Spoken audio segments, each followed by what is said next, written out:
बिस्मिल्लाहिर्रहमानिर्रहीम। अस्सलाम वालेकुम। आज मैं आप लोगों के लिए आई बहुत ही लाजवाब और मज़ेदार किस्म का रेस्टोरेंट स्टाइल का एक डिज़र्ट जो बहुत कम वक्त में और बहुत ही कम खर्च में आप बना सकते हैं, जबकि रेस्टोरेंट में ये बहुत ही एक्सपेंसिव होता है।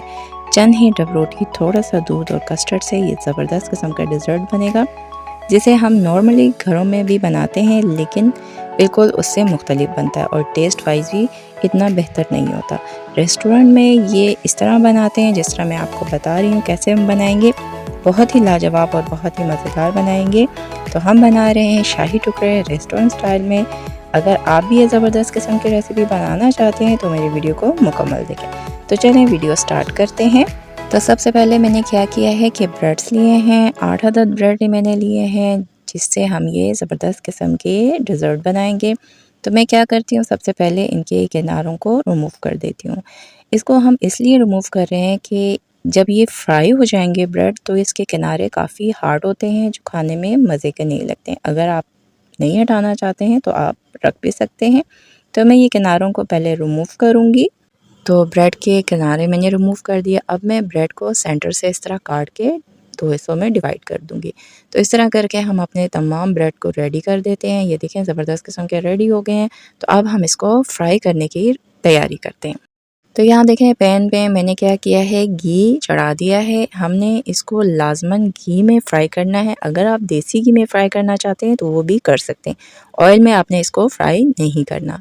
तो ये मैंने मीडियम आंच पे रख दिया है और घी देखें अब गर्म हो गया। बहुत गर्म नहीं होना चाहिए, ना बहुत ठंडा होना चाहिए। अगर बहुत गर्म होगा तो फ़ौरन आपका ब्रेड जल जाएगा, और अगर ठंडा होगा तो तमाम घी ब्रेड के अंदर जज्ब हो जाएगा। तो ये मैं डाल देती हूँ, इसको फ्राई करूँगी। इसकी फ्राई टाइमिंग जो है बहुत ज़्यादा कहें तो 1 मिनट है, वरना 1 मिनट से पहले पहले ये फ्राई हो जाते हैं। तो क्या करूँगी मैंने मीडियम आंच पे इसको फ्राई करना है। तकरीबन 20 सेकंड ही गुजरे हैं कि ये देखें बेहतरीन सा कलर आ गया, गोल्डन कलर, बस हमें इतना ही चाहिए। अब हम इनको पलटेंगे और दूसरे साइड पे कलर आने का वेट करेंगे। तो ये देखें दूसरी तरफ भी बेहतरीन सा कलर आ गया। तो अब मैं क्या करूँगी, इन ब्रेड्स को निकालूंगी। ब्रेड को आपने क्या करना है, किसी टिश्यू पेपर पे या कागज़ पे रख के निकालना है, ताकि जो इसमें एक्सेस ऑयल है वो निकल जाए। तो ये हम निकाल देते हैं और निकाल के टिश्यू पेपर पे डाल देते हैं, ताकि इसमें जो एक्सेस ऑयल है वो निकल जाए। बस इसी तरह हम सारे ब्रेड्स को फ्राई कर देंगे और फ्राई करके रख देंगे।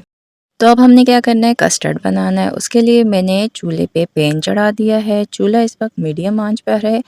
इसमें मैं डाल रही हूँ दूध। दूध मैंने 1.5 लीटर लिया है, 1.5 लीटर दूध लेके इसमें डाल दिया। दूध आप कोई सा भी ले सकते हैं। तो ये देखें चूल्हे पे मैं इसको दूध को पकाती रही हूँ, तो दूध जो है वो अच्छा सा गर्म हो गया है, बॉयल आने वाला है। तो अब मैं क्या करूँगी, इसके अंदर डालूँगी चीनी। चीनी जो है वो मैंने हाफ़ कप लिया है। आप अपने टेस्ट के अकॉर्डिंग चीनी को कम या ज़्यादा कर सकते हैं। तो चीनी डालने के बाद इसको मैं मिक्स करती रहूँगी और इसको इतनी देर पकाऊँगी कि दूध में बॉयल आ जाए और चीनी जो है वो अच्छे से मेल्ट हो जाए। तो इसको हम साथ साथ मिक्स करते रहेंगे और ख़्याल भी रखेंगे कि दूध जो है वो उबल के गिर ना जाए। तो इसको मैं बनाती रहूँगी और साथ ही इस साइड पे हम कस्टर्ड मिलाएंगे।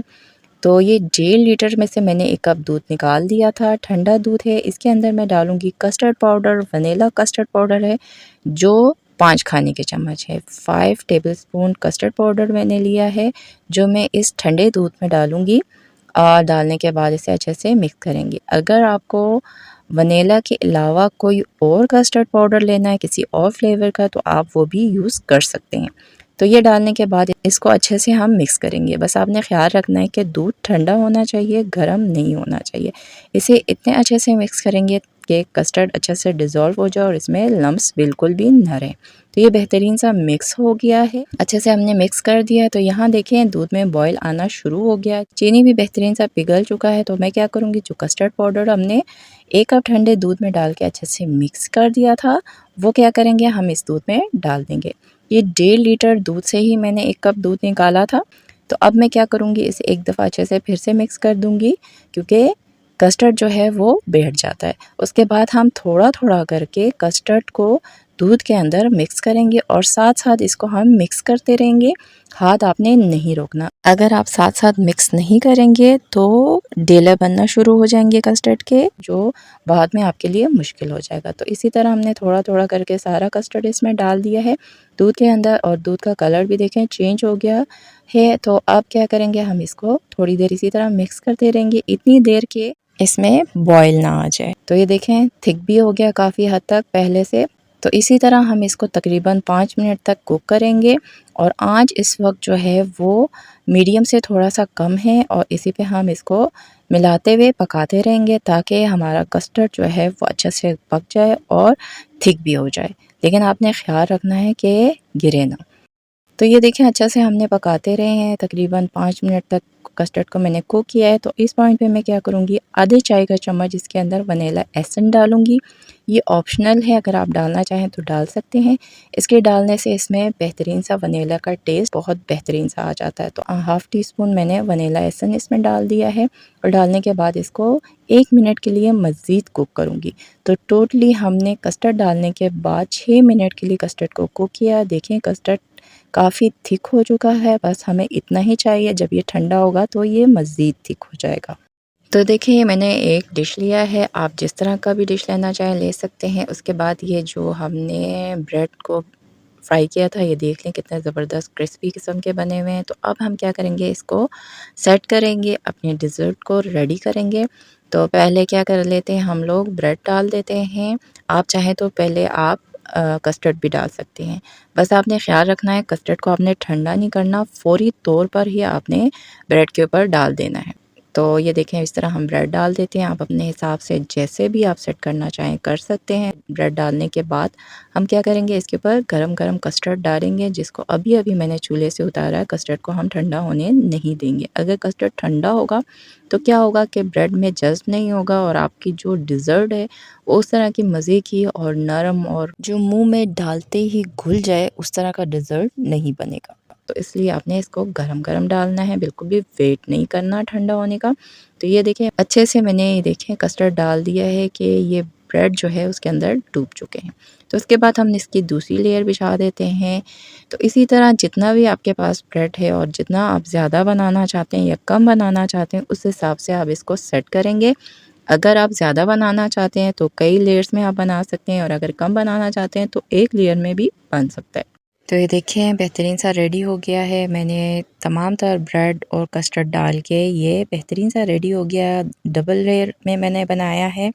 तो अब इसको मैं थोड़ा सा गार्निश कर देती हूँ बादाम और अशरफियों के साथ।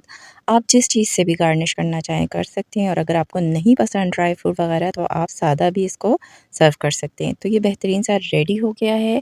तो ये देखें कितना खूबसूरत लग रहा है, देखने में बहुत ही ज़बरदस्त लग रहा है, और देख के मुँह में पानी आ रहा है।